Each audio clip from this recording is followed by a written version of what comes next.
Good evening, everybody. Sorry for the big lull in uploads. We have gotten very busy at extreme weather, with the tropics, and also we are students. We do have a lot of schoolwork and things like that to do, so we really just didn't have a lot of time to upload, videos in the past week. If you don't know what happened in the past week, we give a little recap. Ida made landfall in Louisiana, and then moved up and pretty much gave catastrophic flooding and tornadoes to the northeast. So far, the death toll has gone up quite considerably, and I believe it's in the 80s. Quite sad situation there. We've had Larry, which had a giant eye, really staying out to sea, not doing much, so we didn't feel the need to do a video on that. And we have Mindy, which formed out of nowhere. That was nothing. That was just a brief tropical storm. Didn't really do much. And now we have in the Western Pacific Typhoon Chanthu, which now is a super typhoon for the third time. And this is actually the first update I will be doing on this video, or on this storm. But right now it does appear to be strengthening once again. I'm sure most of you have been following Typhoon Chanthu, but that is what's going on, and let's get right into the video. Just brief things. Like I said, we're going to try to get back on schedule with the videos. Discord link in the bio. No need to join that. No need to do whatever. Share this video because this typhoon could be quite concerning and it could be pretty devastating, as I will get into in the video. So first things first, here's our microwave imagery. So you can see right here we have a very well-defined inner core. Actually, let me, one sec, I am going to pull up Epic Pen. I don't quite know why I didn't do that. There's Epic Pen, but right now I'll just highlight with my mouse. You can see the core of Typhoon Chanthu, and it's very well defined. I mean, it's a strong core. It is quite considerable and quite scary, actually, and you can see the well-defined eye.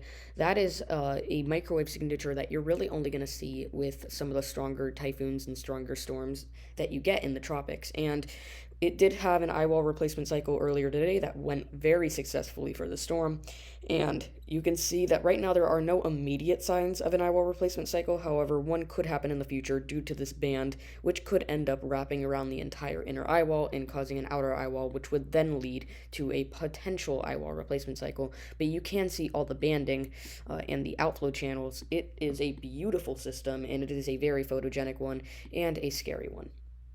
Here's a different view at microwave imagery. You can see this is from the Himawari 8 AHI infrared, and you can see that we have, again, our very well-defined core, some banding, and our beautiful and well-defined eye. So now let's move over to our Jtwc map. So what does this mean? Not gonna lie, I like the NHC maps a bit better. They're a lot easier to read, but this basically means that right now they have this as a 130 knot super typhoon, which is 150 miles per hour.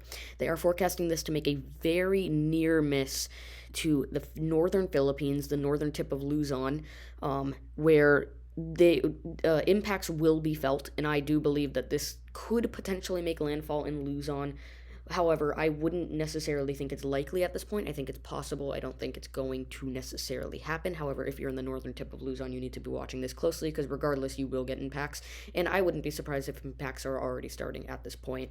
But you can see they're forecasting 130 knots as of now. They have it strengthening to 155 miles per hour or 133 knots before going in this little gap between Taiwan and northern tip of Luzon, Philippines, where they have it actually only weakening, likely due to some wind shear, and then they have this thing going and hitting Taiwan at 120 knots? Nah, 105 knots, which is 120 miles per hour. And then they do have this weakening and going up towards the Koreas. However, that's pretty far in advance, and I don't really want to stress out the Koreans right now because really that's too far in advance to really talk about, but that is the track that is currently being played out. So there's your Jtwc track map. Here is the extreme weather track map. So you can see we're making this clear that this is not an official map, but ours is pretty similar to the JTWC. We said Super Typhoon Chanthu begins a new phase of intensification. However, the difference is we do have this getting to 165 miles per hour, which is 10 miles per hour stronger than the JTWC. Now, the reason we did that is the JTWC issued their outlook at 18Z today, which was a few hours ago, before Typhoon Chanthu started strengthening considerably and started clearing out an eye, warming an eye, and cooling its CDO and eye wall. Now we have it at 160 miles per hour, which is 10 miles per hour stronger than the JTWC, and we are expecting the JTWC to upgrade this to an 160 mile per hour storm at the next outlook, if not in 165 mile per hour storm, if this continues to strengthen at the rate it is currently going on. So we do have this at 160, and we have this barely missing the northern tip of Luzon. However, we do have northern tip of Luzon in the cone as just a potential caution. Cone does not mean that it's going to be the direct hit. Cone just means that it could happen, and if you're in that part, you need to keep an eye on this, of course.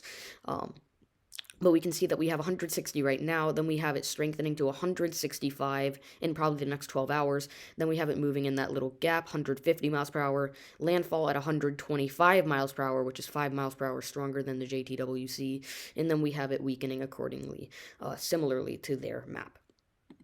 Let's move on to our discussion and key messages. So, as you can see in the video, we have wind speeds at 160 miles per hour and pressure at 925 millibars. Now, if you want a more in-depth look on everything and all of our advisories, all of our outlooks, even convective outlooks, you can run over to our Discord server. However, you can see that in this video, we are having this at 160 miles per hour, a 925 millibar storm. Our 925 millibar estimate does come directly from the, oh my god, I am blanking.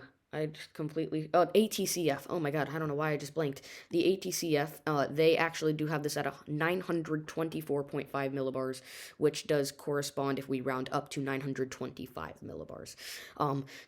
I actually wrote this discussion myself. After a long-awaited eye wall replacement cycle, Chanthu, now deemed a super typhoon, has began a new phase of intensification.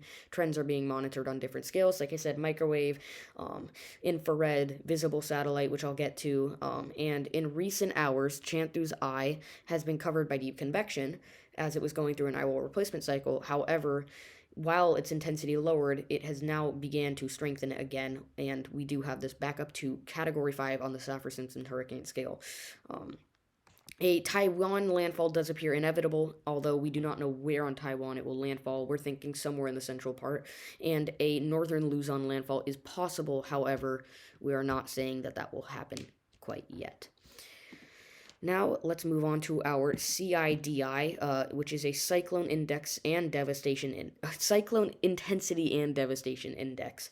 And how this works is its intensity out of 10. So say it's a 1 out of 10 intensity, and a devastation out of 10, say a 9 out of 10 devastation because of the amount of rainfall that we're expecting. This will be a 10 out of 20 because we're going to add the 10 from wind speed and the 10 from devastation, which corresponds to size of storm. The intensity is only the strength of the storm. The devastation is the size of the storm, storm surge, rainfall, that kind of thing. And right now, you can see, first I want to really explain what this is. We have a 10 on the devastation and a 10 on the intensity. That would be a 20 out of 20. Now, that's not what's happening with Chanthu, but that's just how this works. You just add the intensity and the devastation together, and there is what you get out of 20.